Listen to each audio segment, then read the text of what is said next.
함께 나누신 하나님의 말씀은 마가복음 1장 14절에서 20절까지의 말씀입니다. 마가복음 1장 14절에서 20절까지의 말씀, 신약 53페이지에 있습니다.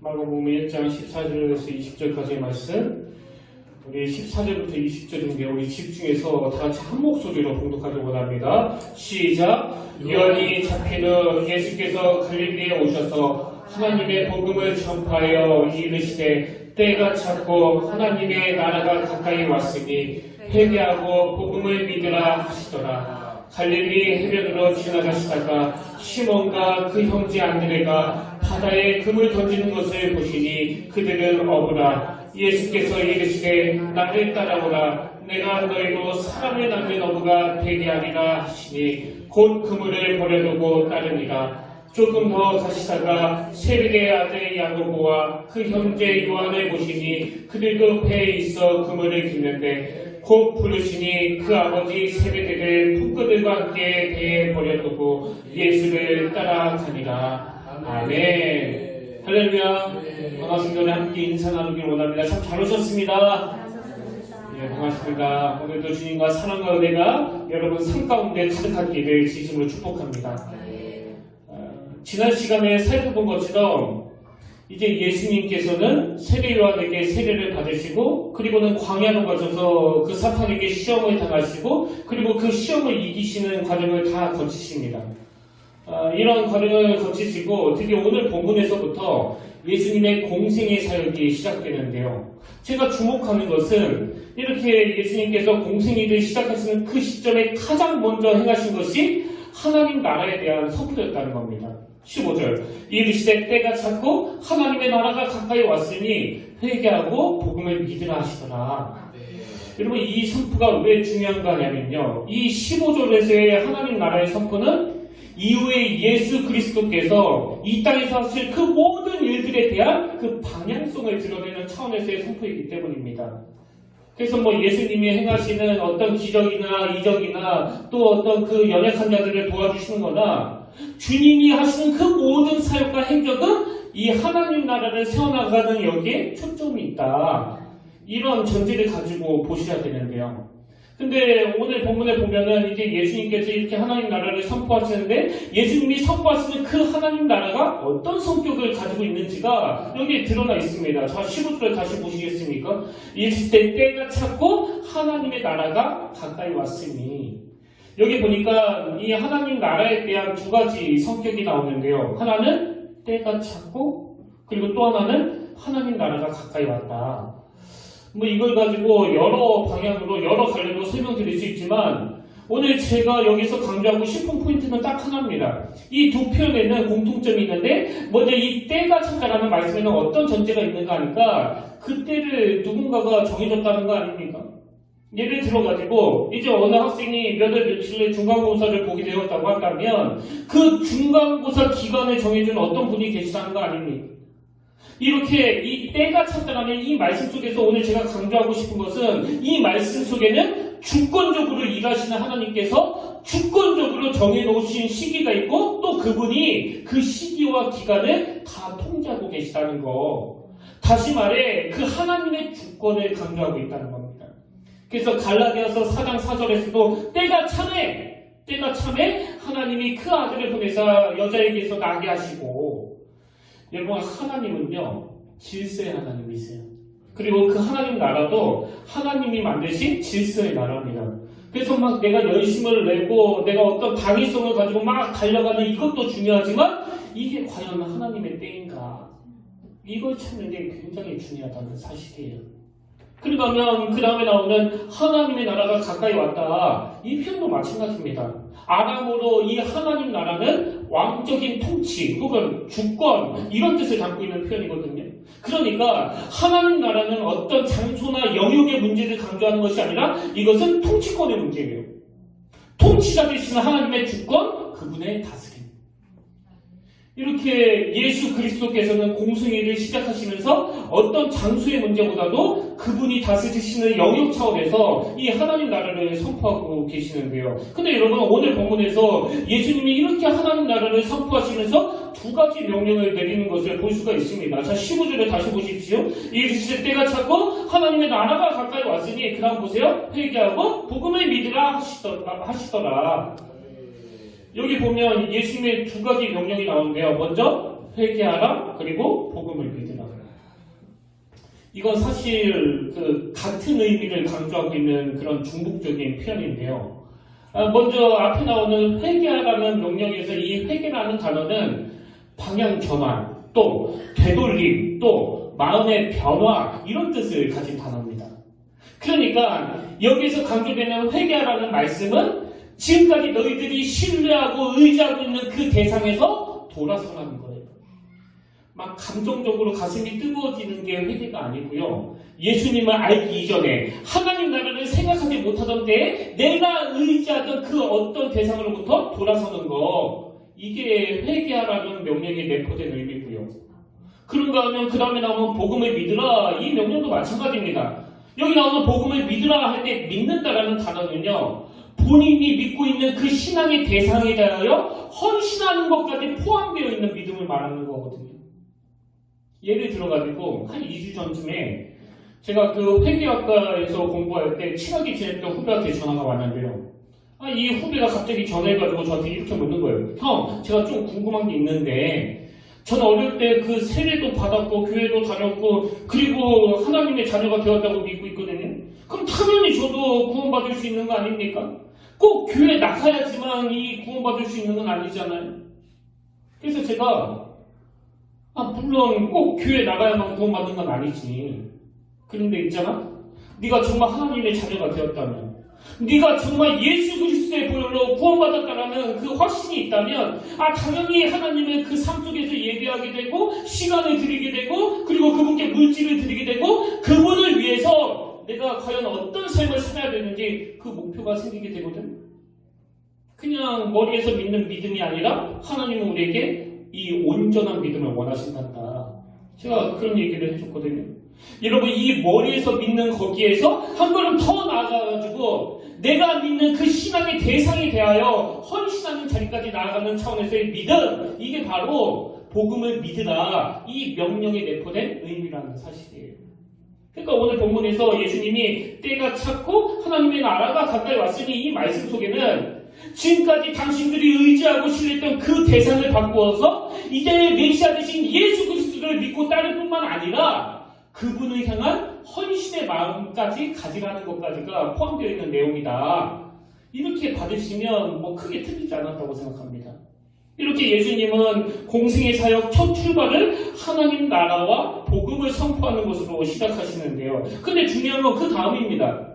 이렇게 하나님 나라와 복음을 선포하신 직후에 예수님이 가장 먼저 하신 것이 그 선포된 하나님의 백성들, 그리고 또 그 하나님 나라를 함께 건설해 나간 하나님의 동역자들, 예수 그리스도의 일꾼들을 지금 찾고 계시다는 사실이에요. 여기에 우리의 감동이 있는 거 아닙니까? 저는 특히 16절부터 나오는 이 표현들이 너무나 감동이 되는데요. 자, 먼저 16절, 17절을 보십시오. 갈릴리 해변으로 지나가시다가 시몬과 그 형제 안드레가 바다에 금을 던진 것을 보시니 그들은 어부라. 예수께서 이르시되 나를 따라오라. 또 19절, 20절. 맞죠?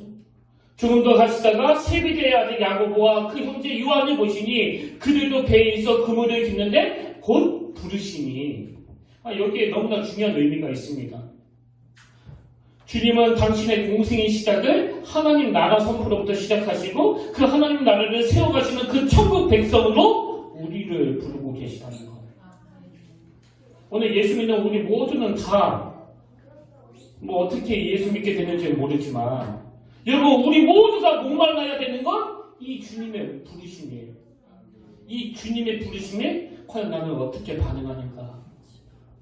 저는 이렇게 예수님이 공생애를 시작하시기 전에 당신이 직접 어떤 일을 행하시기 전에 먼저 그 제자들을 부르시는 이 내용을 또 이 과정들을 보면서 참 중요한 두 가지 의미를 발견하는데요. 첫 번째 의미가 뭐냐 하니까 이 예수님 당시 그 랍비와 제자들 간의 사이는요, 주로 제자들이 이 가르침을 받고 싶어하는 랍비를 직접 선택해가지고 자기가 선택한 그 랍비를 찾아가는 이런 문화를 가지고 있는 상황이라는 겁니다. 근데 예수님은 지금 제자들이 찾아오기를 기다리시지 아니하시고 직접 주님이 찾아가세요. 여기에 참 중요한 의미가 있는데요. 이 말씀에서 뭘 발견할 수 있느냐? 절대 권위적이지 않으신 겸손하신 예수님의 모습을 볼 수가 있습니다. 그러면 예수님의 공생애를 시작하시기 전에 먼저 제자들을 부르시는 이 과정에서 발견되는 게 하나 더 있는데요. 여러분 여기에서 우리는 예수 그리스도의 주도성을 발견할 수 있다는 거예요.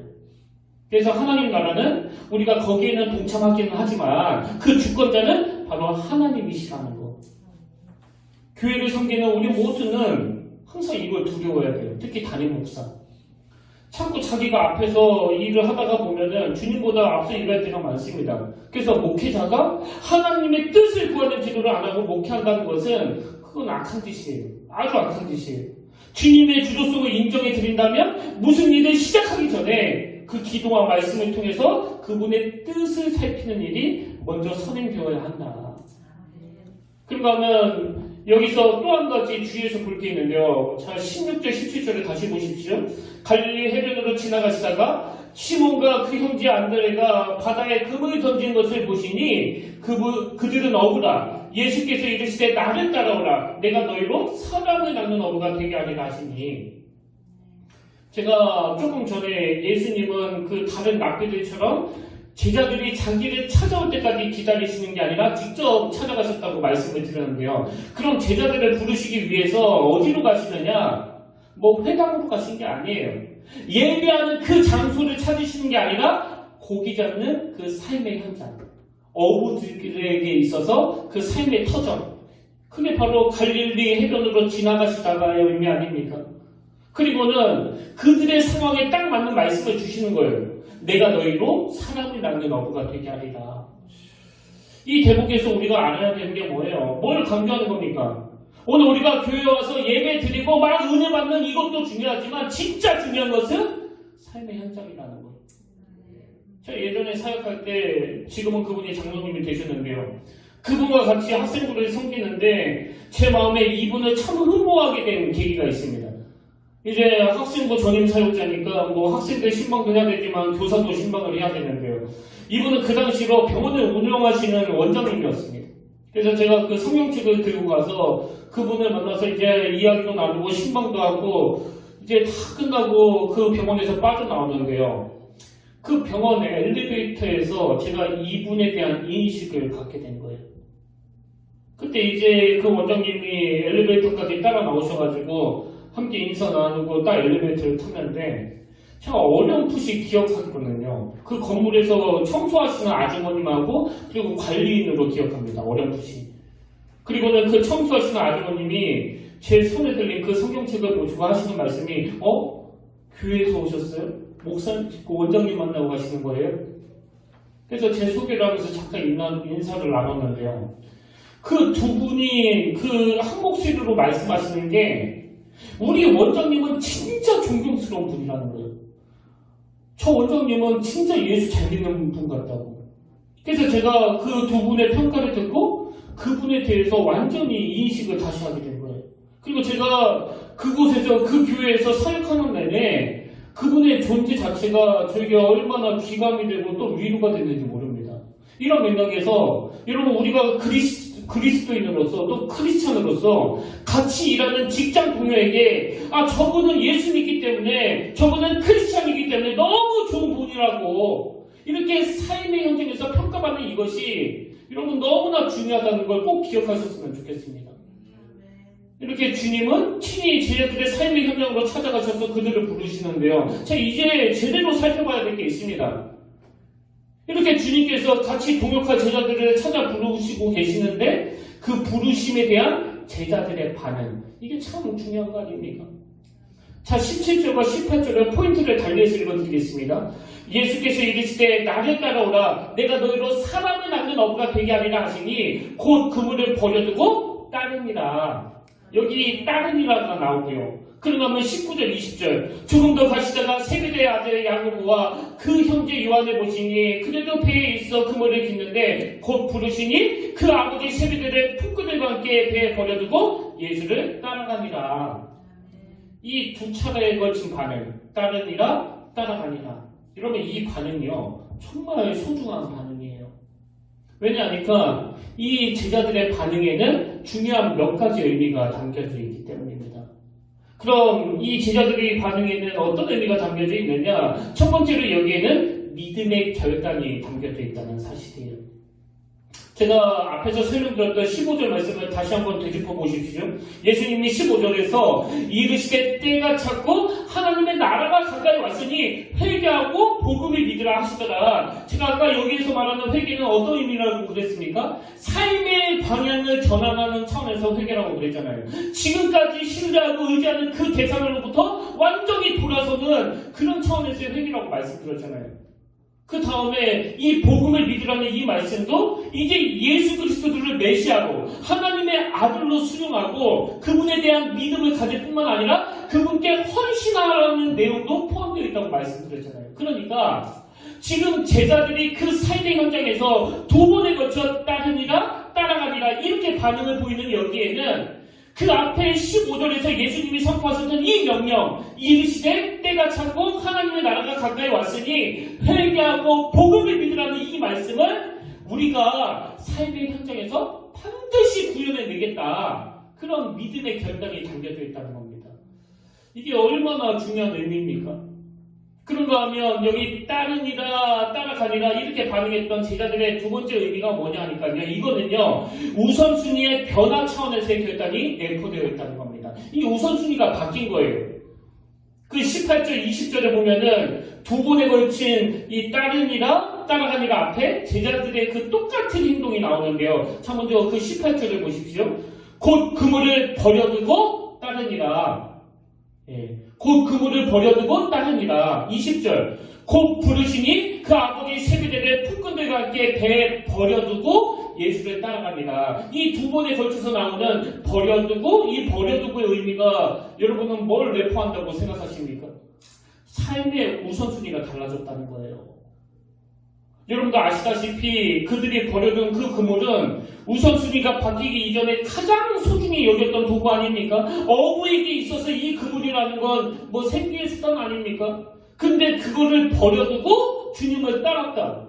그러니까 옛 도구를 버려두고 옛 도구를 청산하고 주님을 따랐다는 건 사람을 낳는 어부가 되게 해주시겠다는 그 주님의 말씀을 전적으로 신뢰하고 수용하면서 따라가겠다는 그 믿음. 다시 말해 이건 우선순위의 변화 차원에서의 믿음이 내포되어 있다는 말씀입니다. 그러면 제자들의 그 반응에 대한 의미가 한 가지 더 있는데요. 세 번째로 제자들이 따르니라 따라가니라라고 반응했던 여기에는 즉시 결단하는 믿음이 내포되어 있다는 거예요. 이 즉시하는 결단. 18절에 곧 이게 즉시 그물을 버려두고 따르니라. 무슨 뜻입니까? 망설임이 없었다는 거예요. 망설임이. 그런 의미에서 제 인생을 크게 둘로 나누라고 한다면요. 제가 이제 식당을 하다가 그 회계학을 전공하려고 대학교를 가던 날까지와 다시 신학교로 편입하던 날까지로 제 인생은 딱 둘로 나눌 수가 있습니다. 제가 2008년도에 그 회계학과를 들어갔거든요. 아마 제가 계속 그 식당을 운영하고 있었다면요. 저는 목사가 안 됐을 거예요. 하나님의 그 고난의 광야로 그 입학을 시켜주셨기 때문에 제가 목회자가 됐고요. 그런가 하면 회계학과를 다니다가 다시 신학과로 편입. 그냥 아무것도 모르는 그런 상태에서 무작정 순종해서 편입한 그게 내 인생의 그 분기점이라고 생각하거든요. 저는 거기에 굉장히 큰 의미를 두고 있습니다. 왜냐하니까요. 뭐 여러 번 말씀드렸지만 저는 20대 때 그 가정 형편이 좋지 않으니까 그 고등학교를 졸업하자마자 일찍이 사회로 뛰어든 거예요. 그래서 어머니가 원하시는 목회자는 못 되더라도 돈 많이 벌어가지고 집도 일으켜 세우고 교회 헌금 많이 하려고. 그렇게 어린 나이에 밑바닥부터 시작해가지고 이 일 저 일 다 경험하고 그 식당을 운영하는 자리까지 가게 됐는데요. 그 식당을 좀 운영하고 있는데 그 조류독감이 터져가지고 경영난에 빠진 겁니다. 저는요, 지금 뭐 이 코로나 바이러스 때문에 식당이 안 된다고 그러는데, 그 자영업 하시는 분들의 그 심정을 너무나 잘 알아요. 그 피를 말리는 것 같은 그 심정은 뭐 경험해보지 않고서는 절대 알 수가 없습니다. 그렇게 하루하루 힘겹게 살아가고 있는 와중에 제 동생한테 전화가 왔는데요. 아마 그때 당시로 그 술을 먹고 전화한 것 같아요. 형, 내가 직장 생활을 해보니까 말이야. 이 대학교를 나오지 않고서는 이게 승진이 어렵더라, 승진이. 그리고 우리 둘이 쌍둥이인데, 둘 다 고졸이면 되겠느냐, 둘 다. 더 늦기 전에 형이라도 대학교를 나왔으면 좋겠다. 그래서 제가 하던 모든 일을 다 정리하고 그 회계학과에 들어간 거 아닙니까? 그렇게 대학교를 다니면서 이제 새로운 사업을 준비하고 있었는데요. 하나님이 저에게 콜링, 그 부르심이 있었잖아요. 어느 날 우연히 그 뉴스에서 어려운 가정 형편 때문에 공장에서 일하던 어느 청년이 그 삶의 비관한 나머지 그만 자살했다는 그런 이야기가 나오는데요. 그게 제 인생을 바꾸게 된 계기, 사건이 된 거예요. 제가 참 신기하게 생각하는 건요. 그 자살한 그 청년, 저도 모르는 사람이거든요. 근데 그 뉴스가 제 머릿속에 계속 맴돌면서 눈물이 나는 겁니다. 아니, 지금 빨리 사업을 시작해가지고 돈 벌 생각을 해야지 왜 그 청년이 생각이 나면서 눈물이 나느냐고요. 하루 종일 울었습니다. 왜냐하니까요. 그날 하나님이 제게 주신 메시지는 딱 한마디예요. 너 여기서 뭐하니? 딱 그 한마디예요. 나는 이제 돈 많이 벌어서 집도 일으켜 세우고 교회에 재정적으로 도움이 되는 사람이 되어야지, 그렇게 생각하고 있었는데 주님은 너 여기서 뭐하니? 너처럼 어려운 환경에서 자라고 있는 그 청소년에 너는 불쌍하지도 않느냐고, 너는. 그래서 제가 바로 그날 창세기부터 요한계시록까지 1독을 결심한 거예요. 왜? 너 여기서 뭐하니? 이 말씀이 정말 하나님의 말씀인지 인간의 생각인지 점검해봐야 되니까. 제가 기도하면서 성경을 읽다가 예언서쯤 읽는데요. 뭐 거기서 결정이 났습니다. 이게 하나님의 뜻이다. 그래서 다 정리하고 감시인데 모범대 이 두 곳에다가 원서를 내고 시험 봤는데 다행히 다 합격이 돼가지고 아주 단순하게 생각을 한 거예요. 그러면 집에서 제일 가까운 모범대학교로 가야지. 그래서 제가 그 뉴스 내용을 하나님의 소명으로 받고 정신없이 신학교에 가게 된 겁니다. 하던 모든 일 다 정리하고. 뭐 얼마나 그 정신없이 갔으면요. 제가 그 제 가족 말고는 누구도 제가 이 신학교에 갔다는 사실을 몰랐습니다. 저는 이 부분을 묵상하다가 마음이 너무나 뜨거워진 거예요. 왜?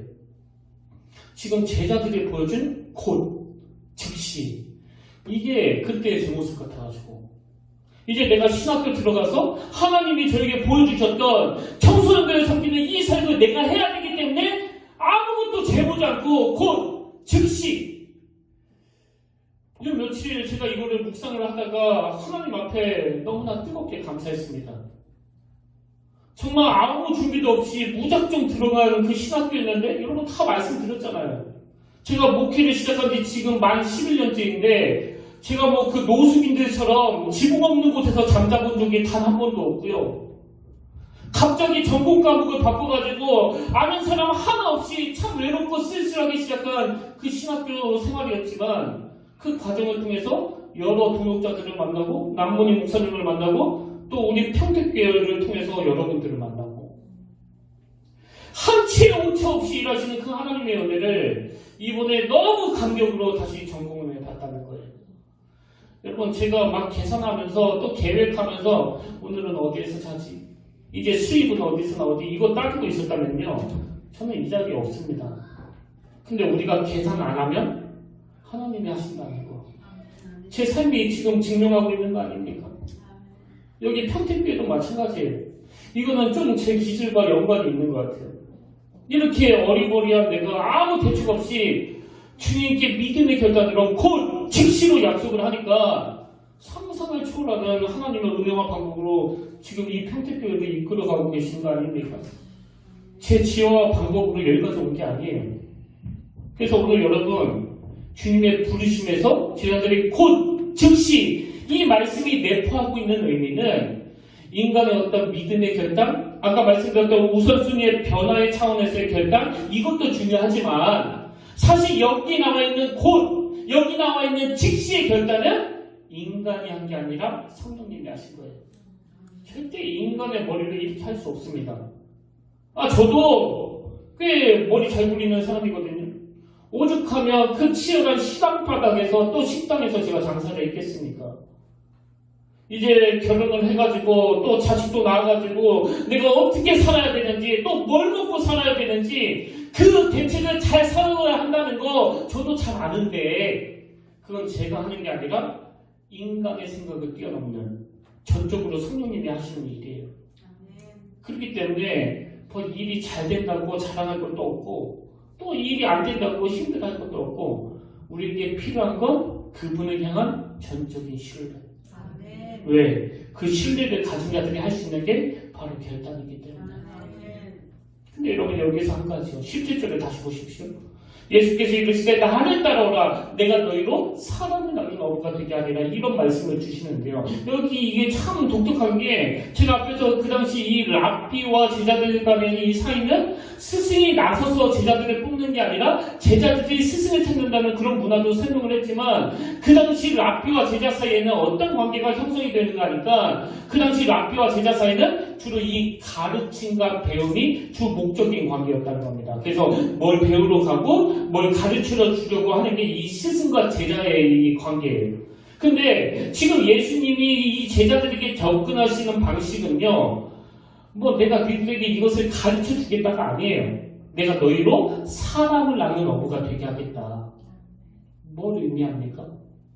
주님이 제자들을 부르시는 건 내가 뭘 가르쳐 주려는 게 목적이 아니라 내가 니들에게 꿈을 심어주겠다는 거예요. 여러분 한번 생각해 보세요. 이게 그저 고기 잡아 생계를 연명하죠. 다시 말해 고기를 상대하면서 살던 이 제자들에게 이 주님의 말씀이 이 주님의 첫 만남이 너무나 강렬했을 거 아닙니까? 내가 너희로 사람을 낳는 어부가 되게 해주겠다. 근데 여러분 그 이후에 사도행전 말씀 다 아시잖아요. 베드로가 말씀을 선포할 때 그 3,000명이나 되는 사람들이 회개하며 돌아오는 그 광경을 보면서 그는 어떤 감격을 느꼈을까요? 저는 확신합니다. 그 어설픈 배운 게 하나도 없는 어부인 자기가 말씀을 전하는데 그 말씀에 파워풀한 영향력이 나타나 성령 충만함으로 3,000명이나 되는 사람들이 회개하는 그 현장을 보면서 아마 베드로는 그 주님과의 첫 만남을 생각했을 거예요. 그때 주님이 나한테 사람을 낳는 어부가 되게 하시는 게 이런 뜻이었구나, 이런 뜻이었구나. 이게 이런 의미였구나. 주님을 만나면 나에게 큰 소망을 부어주시고 또 꿈을 그려주시고 그 꿈을 향해서 나아갈 수 있도록 도와주실 줄은 알았지만 이렇게까지 역사하실 줄은 꿈에도 몰랐다는 걸 아마 그 현장에서 가슴 떨리게 그 뜨거움을 삼켰을 거예요. 여러분 저는 저의 50대가 또 저의 60대가 너무 기대가 되는 사람이거든요. 내가 내 인생을 제한만 시키지 않는다면 내가 주님의 부르심에 즉각적인 반응만 한다면 하나님이 내 인생을 어떤 그림으로 그려나가실지 생각만 해도 이 가슴이 벅차오를 때가 한두 번이 아닙니다. 내가 방해만 하지 않는다면. 그런 의미에서 여러분 부탁드립니다. 아직도 주님의 부르심에 머뭇머뭇거리세요? 또 주저주저거리십니까? 주저주저 하는 정도가 아니라 딸마다 그렇게 안달복달 하고 계시다면 저는 우리가 조금 전에 불렀던 그 찬송가 302장 이 찬양이 제 가슴을 너무나 격동시키는 걸 경험했습니다. 내 주 하나님 넓고 큰 은혜는 저 큰 바다보다 깊다. 너보다 주를 걸러 깊은 데로 저 한가운데 가보라. 2절 가사가 이렇습니다. 왜 너 인생은 언제나 거기서 저 큰 바다 물결 보고 그 밑 모르는 깊은 바닷속을 한 번 헤아려 안 보나. 이 주님의 안타까움이 이 2절 가사에 녹아져 있는 거 아닙니까? 3절 가사도 마찬가지입니다. 많은 사람이 얕은 물가에서 저 큰 바다 가려다가 찰싹거리는 작은 파도 보고 마음 약하여 못 가네. 4절에서 주님이 우리에게 이렇게 선포하십니다. 자고 가거라. 이제 곧 가거라. 저 큰 은혜 바다 향해. 자고 너의 눈을 저 깊은 데로 가라. 망망한 바다로. 너무나 가슴이 뜨거워지는 겁니다. 1절, 2절, 3절에 동일하게 나오는 후렴 가사가 이렇습니다. 언덕을 떠나서 창파에 뱉기어 내 주 예수 은혜의 바다로 내 마음껏 저어가라. 이 큰 그림을 그려주시는 주님을 이해하지 못해가지고 그냥 아무것도 안 있는 것 같다가 맨날 거기에 마음 쓰고 시험 들고 상처받고.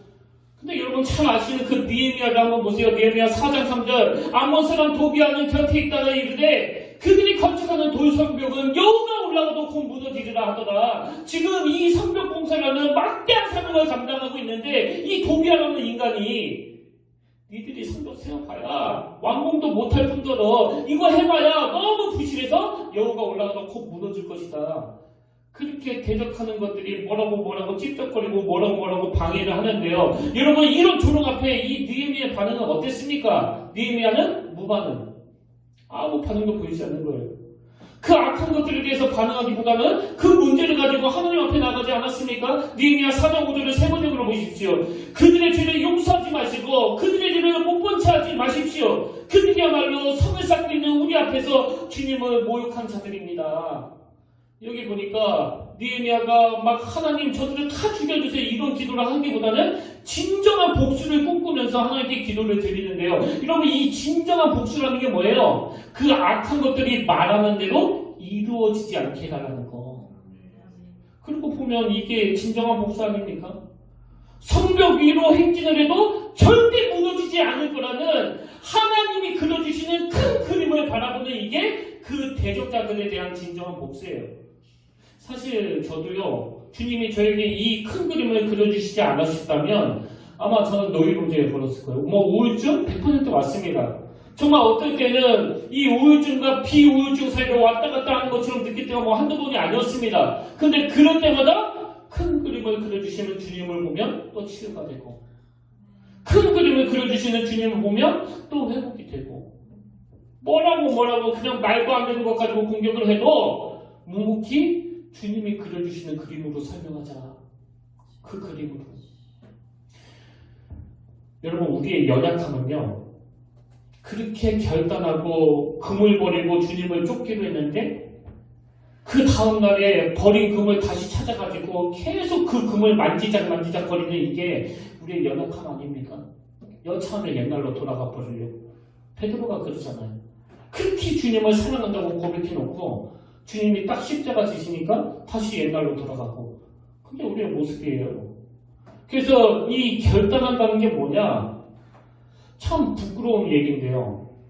제가 그렇게 결단하고 여기 평택교회에 왔지만 저는 이 교회 통장 재발급을 안 받았습니다. 부끄러운 얘기인데 대표자 변경을 못 하겠더라고요.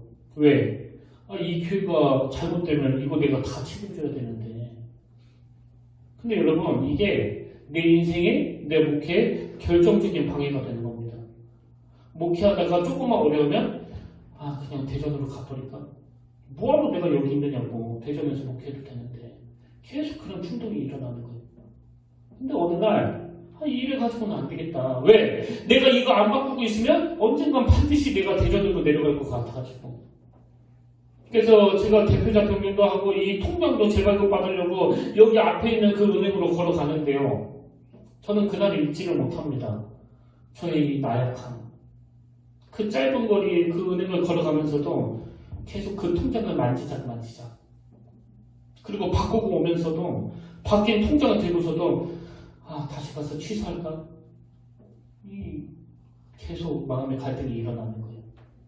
그래서 결정적으로 제가 취소하려고 돌아선 게 한 3번 정도 됐고요. 마음으로는 100번도 더 넘었습니다. 지금 와서 돌아보면은 그때 제 모습이 얼마나 부끄러운지 몰라요. 여러분 이게 인간이에요. 이게 다시 그분을 만지작 거릴 수밖에 없는 그 인간의 나약함 아닙니까? 그런 의미에서 여러분 저는 단언하는데요. 이 평택교회에서 제 목회는요. 대표자를 변경하고도 계속 갈등했던 제 마음을 억제했던 거기서부터 제 목회가 시작된 줄로 믿으시기 바랍니다. 왜 그럴까요? 나는 이제 못 돌아가요.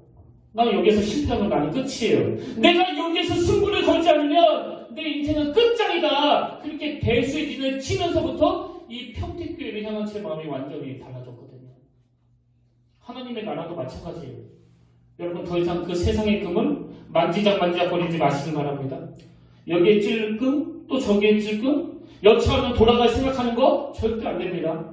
오늘 본문에 나오는 그 제자들처럼 옛 도구인 그 그물을 내가 의지하고 신뢰했던 세상적인 가치관을 여러분 다 버려두고 하나님이 그려주시는 큰 그림을 보면서 힘을 얻어 달려나가시는 믿음의 형제 자매님이 되시길 바랍니다.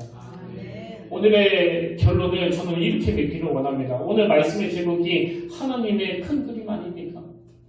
하나님은 우리에게 항상 이 말씀을 통해서 큰 그림을 보여주세요. 그저 우리 본능은 내 한교회, 그저 우리 본능은 내 가족, 내 식구, 내 인생. 근데 주님은 그거 다 버려둬라.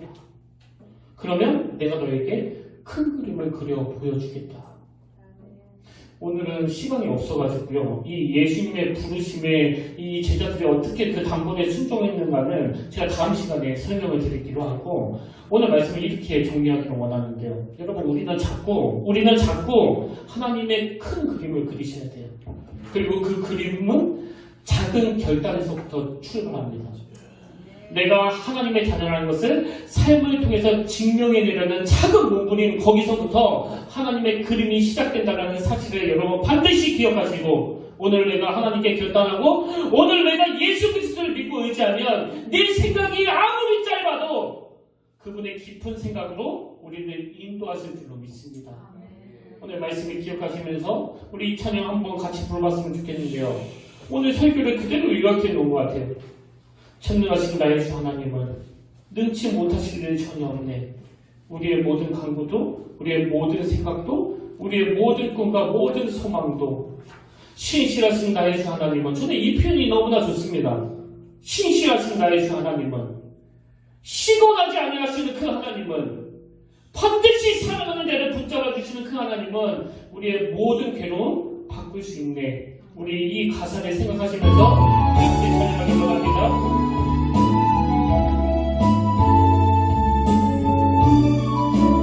전능하신 나의 주 하나님은 전능하신 나의 주 하나님은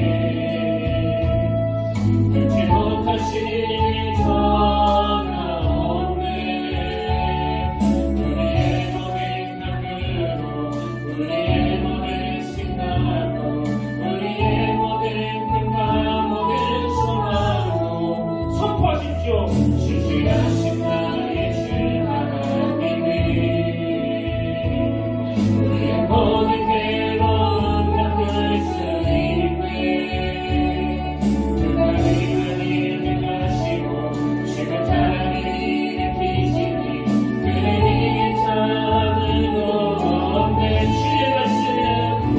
주의 말씀 의지하여 깊은 곳에 귀를 던져 오늘 그가 놀라운 일을 이루시겠노라.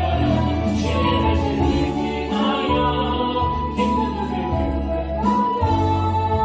믿는 자에게 끝이 없네.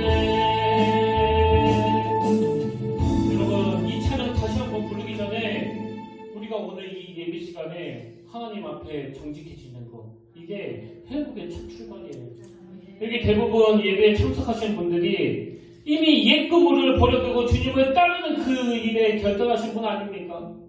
여기 대부분 예배 드리신 분들이 그 은혜로 결단하고 주님을 따르기로 한 분인데 여전히 그 옛 그물을 가지고 만지작.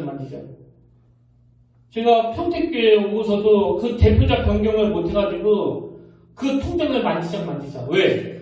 여차하면 되돌아가 버리려고. 이게 우리의 모습이에요. 근데 여기에 아무런 일도 안 일어나더라고요. 믿음으로 우리의 가치관이 달라지고 믿음으로 우리의 우선순위가 달라져서 옛날에 나를 살려주었던 도구인 그 옛 그물을 던져버렸다면 여러분 이제 미련을 버리시고 아버지 더 큰 그림으로 나가길 원합니다. 그 큰 그림을 그려주신 분이 바로 전능하신 나의 주 하나님이십니다. 우리 가사를 생각하시면서 이 찬양을 부를 동안에 하나님만이 주실 수 있는 많은 깨달음들을 반드시 얻고 들어가시길 바랍니다. 우리 이런 소원을 담아서 이렇게 찬양하길 원합니다. 전능하신 나의 주 하나님은 능치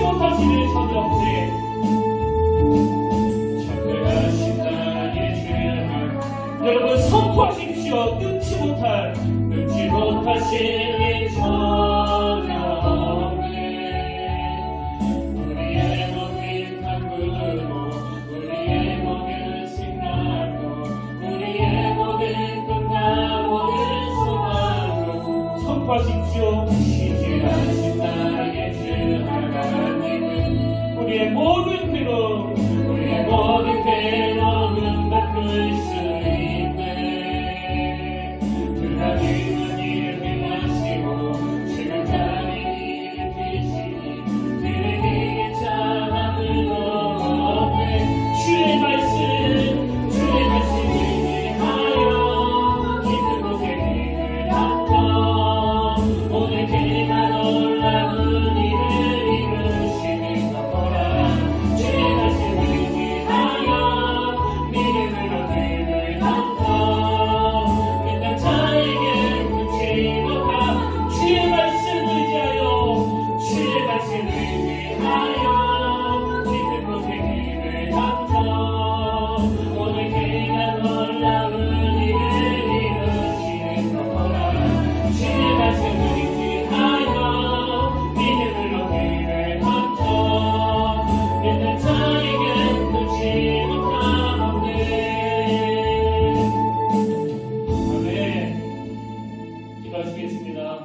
하나님 아버지, 오늘도 이렇게 예배를 갈망하며 살아계신 하나님을 예배하게 하신 것 감사드립니다. 하나님, 그 찬송가 있는 가사처럼 늘 우리는 그 얕은 곳에 찰싹찰싹거리는 그 얕은 곳에 머물러 있을 때가 많습니다. 그러나 아버지, 우리가 다시 한번 결단하고 믿음의 깊은 곳으로 가기를 원합니다. 그저 내가 경험한 세계, 내가 가지고 있는 안락한 생각, 이것만이 날 위하는 길 같아서 아버지 그동안 이리 재고 저리 재면서 계산적으로 살았다면 이제는 옛 그물을 버려두고 진짜 나의 주인 되시는 그분을 신뢰하며 달려나가기를 원합니다. 그리고 그 하나님이 그려주시는 큰 그림을 바라보기를 원합니다. 그래서 그 하나님의 부르심에 응답하는 저희들이 되게 하시고 오늘 우리 믿음의 결단으로 말미암아 나의 작은 몸부림을 통해서 큰 그림을 그려나가시는 주님의 일하심을 목도하게 하여 주시옵소서. 무엇보다도 하나님 아버지, 오늘 이런저런 어려움 속에 빠져있는 이 나라를 또 각 열방을 주님께서 불쌍히 여겨주시고 참 가슴 아픈 코로나 바이러스는 현실 앞에 믿는 자로서 위축되지 아니하고 오늘 하나님의 아들 되신 메시아 예수 그리스도를 의지하며 그분을 신뢰하며 그분께 맡겨드리는 저희들이 되도록 인도하여 주시옵소서. 그렇게 인도해 주실 줄 믿사오며 거룩하신 예수님 이름으로 기도드립니다. 아멘. 이제 우리 다 자리에서 일어나셔서 오늘 제자들에게 이 큰 그림을 그려주신 하나님을 마음에 품으시면서 이 찬양을 함께 부르기를 원합니다. 주님이 주신 땅으로 한 걸음씩 나갈 때 수많은 적들과 경관성이 나를 두렵게 하지만 여러분 그럼에도 불구하고 내가 나아갈 수 있는 이유, 그 이유가 뭐예요? 그 땅가서를 보니까 나에게는 주님을 신뢰하는 믿음이 있기 때문에 또 주님을 의지하는 믿음이 있기 때문에 또 주님이 주시는 그 담대함이 있기 때문에 내가 큰 소리 외치며 나아갈 수 있다는 거예요. 우리 이 가사를 묵상하시면서 우리 이 찬양으로 예배를 마치도록 하겠습니다.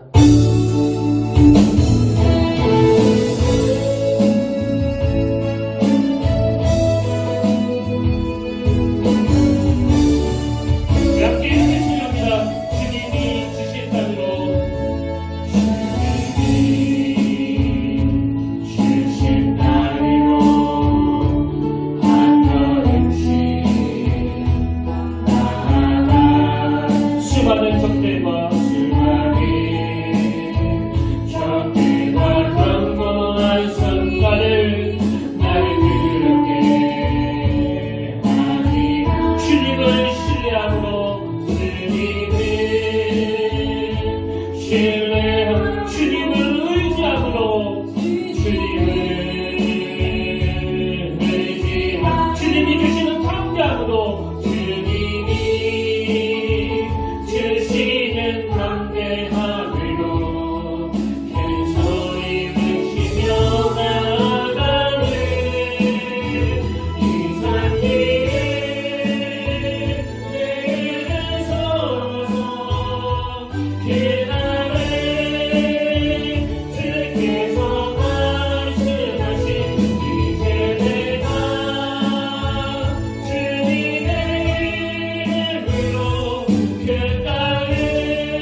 이 코로나 바이러스가 창궐하는 이 시점에 이제는 우리 어린 자녀들로부터 어른에 이르기까지 아버지 조금씩 지치고 그 마음에 염려가 쌓이고 있는 현실입니다.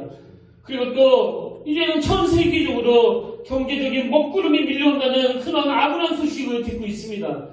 그러나 하나님, 우리가 이 가슴 아픈 코로나 바이러스를 앞에 놓고 주님께 해결해달라고 기도도 해야 되겠지만 더 근원적으로 주님이 그려주시는 큰 그림을 바라보지 못하고 그저 옛 그물을 만지작거리는 연약한 우리의 모습도 되돌아보고 점검하는 기회로 오늘 이 아픈 현실을 사용할 수 있도록 인도하여 주시옵소서.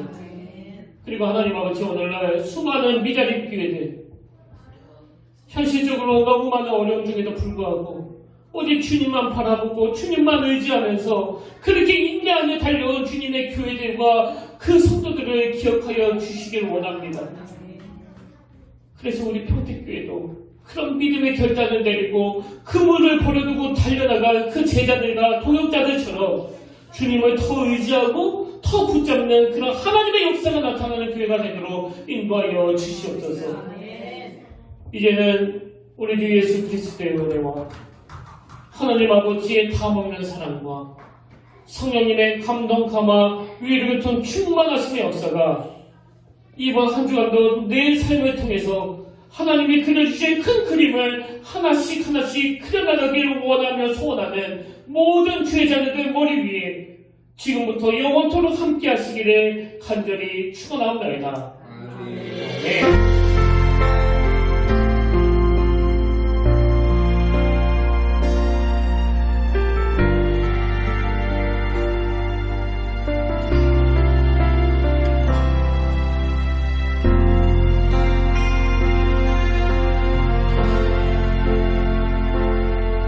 지금 서 있는 이곳에서 높임을 받으소서. 내가 밟는 땅